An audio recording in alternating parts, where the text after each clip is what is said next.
Bonjour tout le monde, je suis heureux d'être ici, dans cette salle un peu renouvelée. Autrefois, il y avait Faye Dipide en train de mourir. Vous savez qui c'est, Faye Dipide? Vous ne savez pas qui c'est? Le coureur du marathon. Vous n'avez jamais fait de marathon? Moi non plus. Enfin, je vois que maintenant, on a mis des gens qui sont tous morts, mais qui étaient les anciens doyens. Je suis docteur ès sciences, je ne suis pas médecin comme un certain nombre de ceux qui m'ont précédé, et donc je me suis attaché à essayer de regarder les problèmes de toxicité de la fraction bleue dans les écrans. Ça fait longtemps que les gens se préoccupent de l'éclairage chez les enfants. Dans cette affiche, qu'on ne peut pas lire, hein, comme il faut, fin du 19e siècle, voilà un monsieur qui se préoccupe que les enfants soient bien éclairés peu après l'arrivée de l'électricité dans les écoles, à la fin du 19e siècle. Ensuite, on s'est préoccupé, très longtemps avant, du travail rapproché, myopie, à l'heureuse époque où myopie s'écrivait avec un I, dans un dictionnaire publié à Lyon en 1759, comme vous pouvez voir. Hein.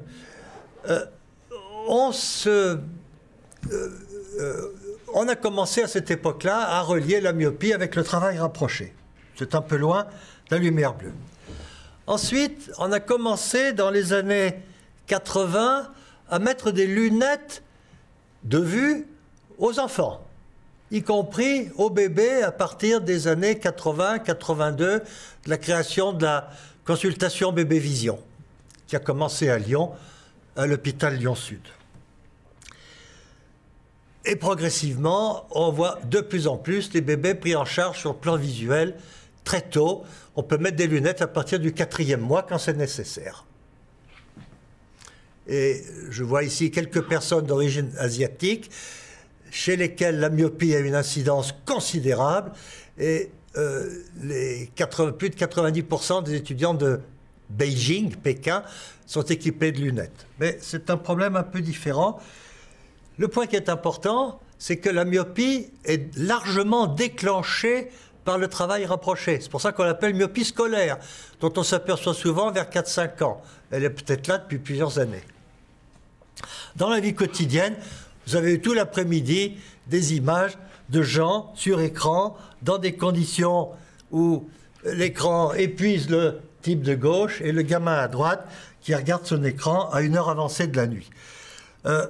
Je passe ces deux-là qui montrent ce qu'on vous a déjà montré, l'énorme consommation d'écran chez les enfants, y compris tout petits, comme on vient d'y faire allusion. À 7-8 mois, dès que l'enfant a la motricité indépendante de sa main, à peu près 7-8 mois d'âge, hein, où l'enfant pointe à partir de 6-7 mois, hein, donc il est capable de faire bouger les images sur sa tablette. Et évidemment, les parrains, les marraines, les grands-parents, les tatans, les copains, les copines, pardon, aussi, on offre des tablettes aux enfants tout petits.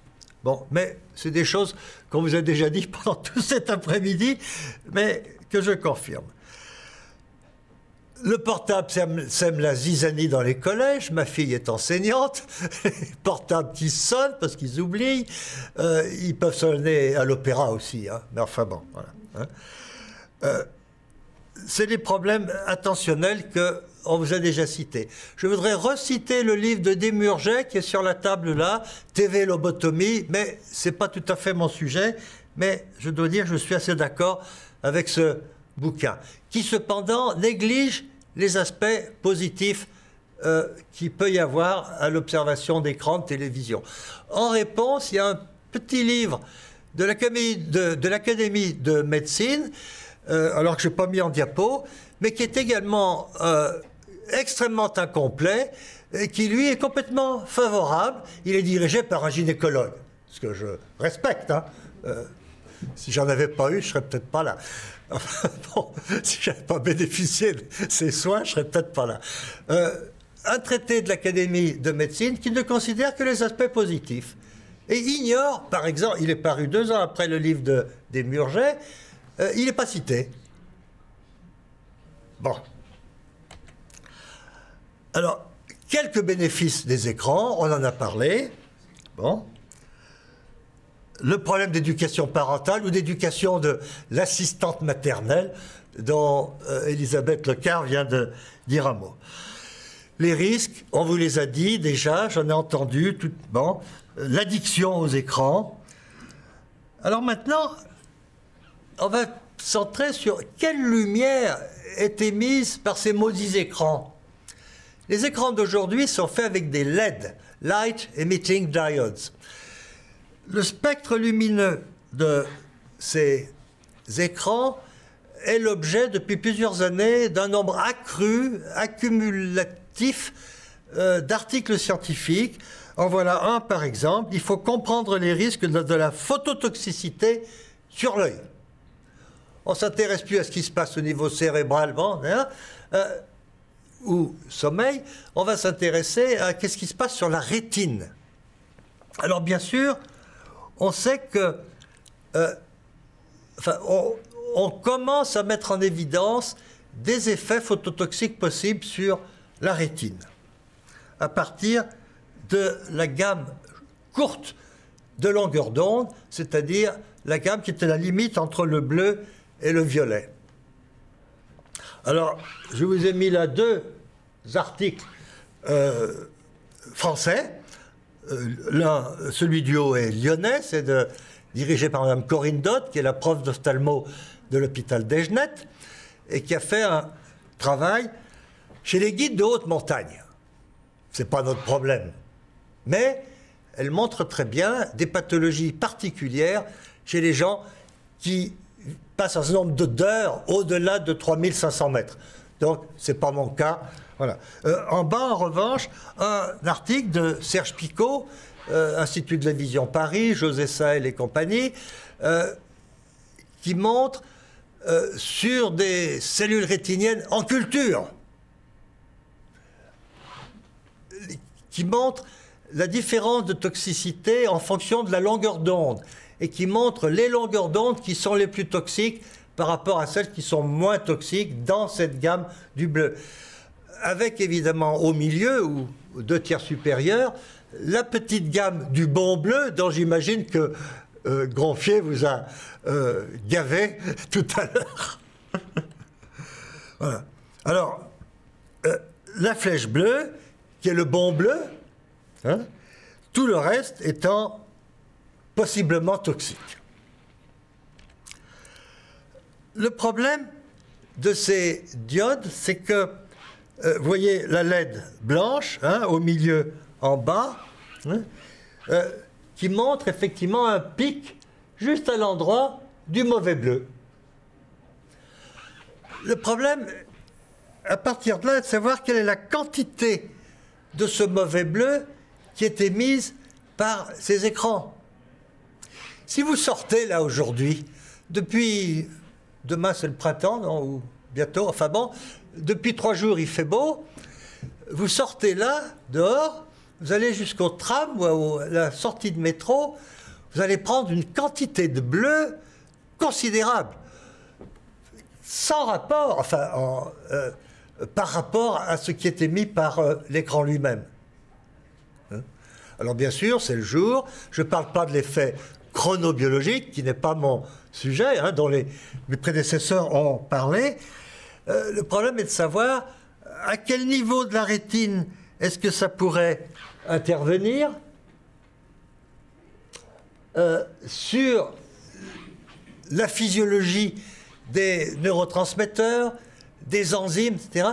Ceci n'est pas connu. Si on expose un singe à une lumière bleue très importante, alors, même si vous n'êtes pas ophtalmologiste, vous voyez la dégradation énorme de la rétine de ces singes. La quantité auxquelles ces singes ont été exposés est considérable. Donc, il y a effectivement un effet toxique possible sur la rétine. Je cite une phrase d'un rapport qui vient d'un optométriste. Vous savez qu'aux États-Unis, Les ophtalmologistes font la pathologie oculaire, mais toute la partie optique est faite par les optométristes, comme en Angleterre. Cette femme rappelle que de nombreuses recherches sont en cours pour déterminer avec précision l'impact sur l'œil et la vision de la lumière bleue. Une chose est sûre, le spectre bleu-violet 415-450 nanomètres est particulièrement néfaste. Le bon bleu est plutôt autour de 480, hein, c'est ça?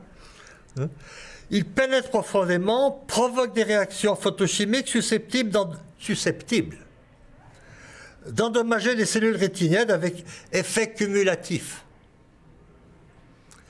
En sachant qu'un bébé qui naît aujourd'hui a une très forte probabilité d'atteindre facilement 90 à 95 ans.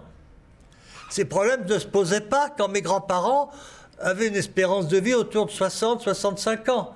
Rappelez-vous que quand les retraites ont été créées à la fin de la guerre de 1945, la durée moyenne de la retraite était de 1 an.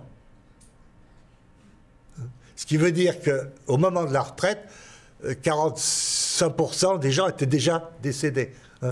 Dieu merci, aujourd'hui, on peut profiter d'une retraite prolongée, et que j'espère va se prolonger encore, en ce qui me concerne. La rétine ne peut être remplacée sans altération donc. Son altération laisse donc l'œil vulnérable à la lumière néfaste et aux facteurs environnementaux, accroissant par là même le risque de développer précocement des troubles ophtalmiques tels la DMLA. Alors sur la DMLA, malheureusement, jusqu'à aujourd'hui, les 3 grosses études, 2 internationales, 1 française, n'ont pas pu montrer une preuve, une vraie preuve de l'effet de l'exposition solaire par rapport à la DMLA. Cependant, tous les ophtalmos que je côtoie régulièrement me disent on voit apparaître des DMLA beaucoup plus tôt qu'autrefois. Alors, est-ce que c'est lié au fait qu'on mange des hot dogs et qu'on mange moins de gratons, ou est-ce que c'est lié à je ne sais pas quel facteur environnemental? Je ne sais pas. Mais l'effet direct de la lumière sur la DMLA, pour le moment, n'a pas été prouvé. Il y a un aspect qui a été montré, c'est qu'effectivement, les gens qui ont un régime crétois, un bon régime alimentaire comme Elisabeth Locard vient de le citer, ces gens-là diminuent leur probabilité de faire une DMLA de 25%. Là, c'est un travail qui a été répliqué, qui est bien fait. Et puis alors,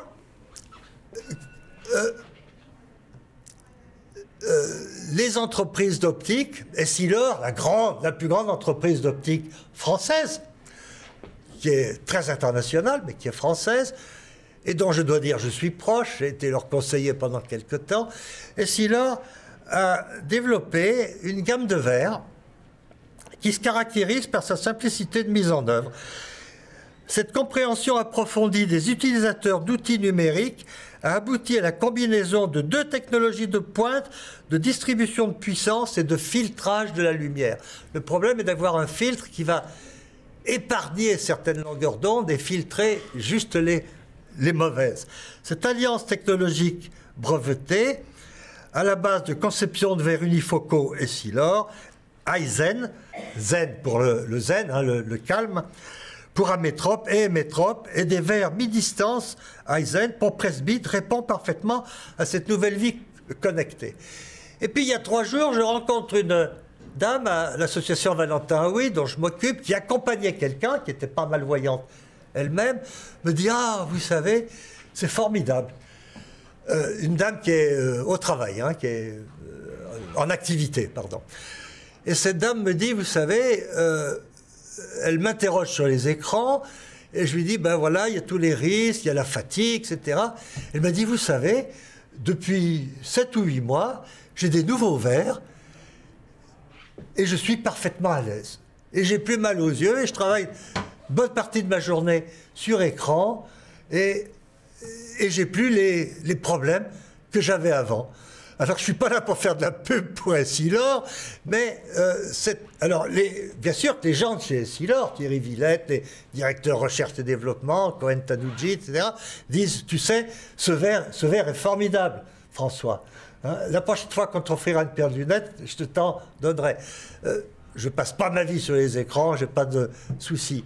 Mais ils me disent qu'ils ont fait des observations systématiques et qu'effectivement, il existe maintenant des lunettes qui filtrent le mauvais bleu. Je m'arrête là-dessus. Merci, bonne chance. Vous voyez Diogène qui a perdu son portable et qui le retrouve et dit « Mon portable sonne, donc je suis ». Merci de votre attention.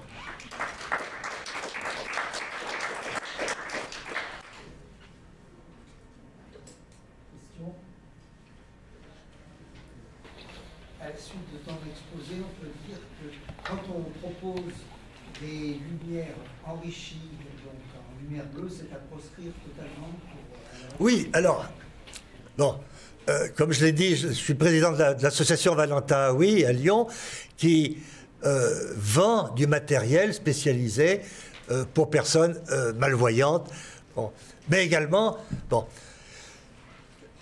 nous ne vendons pas... nous ne promouvons pas les verres à lumière bleue enrichie. En revanche, les personnes malvoyantes peuvent... on vend des illuminants, des lampes, qui sont sous gouttière. C'est très important. En France, on n'a pas de culture de l'éclairage. Hein, les bons éclairages qu'on devrait tous utiliser, y compris à n'importe quel âge, pour travailler efficacement, sont des éclairages dont on ne voit pas la source. Là, je vois la source, là, au plafond. Hein, sont des éclairages sous gouttière, comme on en trouve pour 11 € chez Ikea. Nous, on les vend 100 € parce qu'ils sont beaucoup mieux. Enfin bon, vous m'avez compris. Alors, là-dessus, il faut savoir qu'est-ce qu'il faut acheter. On peut acheter du lumière du jour, c'est-à-dire du T95. Les tubes T95. Hein, bon, qui sont des tubes lumière du jour, qui ont une quantité de bleu qui n'est pas négligeable, mais le bleu, vous ne le voyez pas, parce qu'il est... le tube est sous une gouttière, donc ça éclaire votre travail, vos mains, votre stylo, votre... qui ne réfléchit pas la lumière. Et comme votre œil ne voit pas la source, il ne risque pas d'être affecté. Les bons éclairages sous gouttière, destinés particulièrement aux malvoyants ou à certains métiers comme les horlogers, les trucs comme ça, hein, ont 3 niveaux d'éclairement, autour de 2700, 3400 et 5200 degrés Kelvin. Alors ça vous dit peut-être rien, c'est du plus ou moins blanc, c'est du plus ou moins fort et du plus ou moins blanc. Hein. Alors, selon le travail que vous faites, selon votre niveau de difficulté visuelle, vous allez utiliser le premier, le deuxième ou le troisième niveau. Dans tous les cas, votre œil ne voit pas la source, il ne reçoit pas de bleu. Hein? C'est votre tricot, votre papier, votre livre, vos affaires de cuisine qui sont éclairées, ce n'est pas votre œil. Et on devrait apprendre en France davantage une bonne ergonomie d'éclairage, qui est un sérieux problème parce que c'est très très peu fait. On a réintroduit l'éclairage naturel dans les écoles il y a une douzaine d'années, avec des difficultés techniques importantes pour que toute ta classe soit éclairée, etc. Enfin, bon, voilà. J'ai répondu. Une question de François. Tu as mentionné le fait que la quantité de lumière qu'on reçoit par les écrans par rapport à celle qu'on reçoit aujourd'hui en faisant quelques mètres dehors, elle est finalement assez réduite, elle est très réduite même. Elle est très réduite. Est-ce que pour autant, on peut à l'heure actuelle exclure la dangerosité potentielle de ces écrans ou pas? Pour le moment, elle n'est pas prouvée. Les quelques expériences qui ont été faites avec des quantités de bleu considérable. Rien à voir avec mon portable, avec mon écran, avec ma tablette, avec l'ordi. Je parle de la toxicité sur la rétine. Je ne parle pas des effets sur les rythmes que vous avez exposés tout à l'heure. Est-ce que ça va venir un jour? Est-ce que d'ici les écrans LED ont été introduits il y a 10 ans, 12 ans, 14? Oui, 15 ans. 15? Bon, enfin, je ne sais pas les dates précises. Hein, je disais, est-ce que d'ici 10 ans, on va s'apercevoir de quelque chose? Ça me fait penser ce que tu dis au problème des... Il faut mettre des lunettes solaires aux bébés, aux enfants? Certains ophtalmos me disent surtout pas. Tu vas ralentir la formation de leurs pigments visuels. Et moi, je leur dis, mais attends, toi, quand vous sortez, vous allez sur la plage, vous mettez une lunette solaire et une casquette à visière ou un chapeau. Et lui, il n'y a pas droit. Et vous, quand vous avez froid, vous mettez bien un pull. Et à votre gamin, vous lui mettez bien un pull. Et tu te mets une jolie paire de lunettes. Et lui, non, c'est un gamin. Attention. Alors, pour le moment, pas de preuve. Les gens de ma génération, on a fait du ski jusqu'à 14-15 ans, sans lunettes solaires. Après, si, ouais. Bon. Est-ce que c'est pour ça qu'il y a une population qui chope des DMLA à 50 ans? Je ne sais pas. Il n'y a rien de prouvé. Il n'y a rien de connu. Ceci dit, je mets des lunettes solaires aux bébés. Il en existe des très bien, les meilleurs sont dans les magasins de sport, un peu moins chers que chez les opticiens. Lunettes qui couvrent les côtés. Enfin bon, c'est pas le sujet. Encore une question? Une question générale sur l'ensemble de l'après-midi? Eh bien, on vous souhaite une heureuse soirée. Pardon. Quel délai d'attente pour les sonographies? Alors, il ne faut pas poser la question comme ça. Je pense qu'il vaut mieux dire quel est le délai d'attente pour une consultation du sommeil.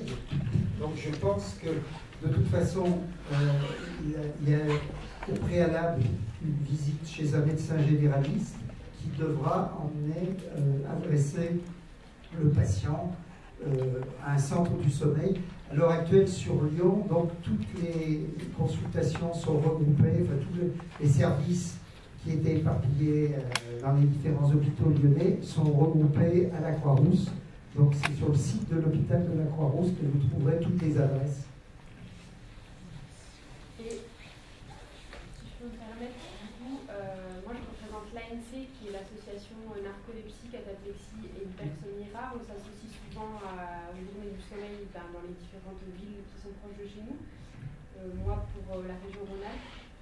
Et quand vous avez besoin comme ça d'orienter des patients, de savoir qui est centre de référence, quelles sont les démarches, etc., l'association peut être là pour vous aider en cas d'orientation. Voilà. Pardon, l'association comment? ANC. ANC, Association Narcolepsie Cataplexie. Bien, on va vous remercier d'être venus nombreux, d'avoir été particulièrement studieux. Donc, si vous voulez retrouver les conférences, donc dans quelques temps, elles seront disponibles sur le site de Prosom. Par ailleurs, toutes les enquêtes depuis la création de l'Institut national sommeil vigilance sont disponibles sur le site de l'INSV. Merci.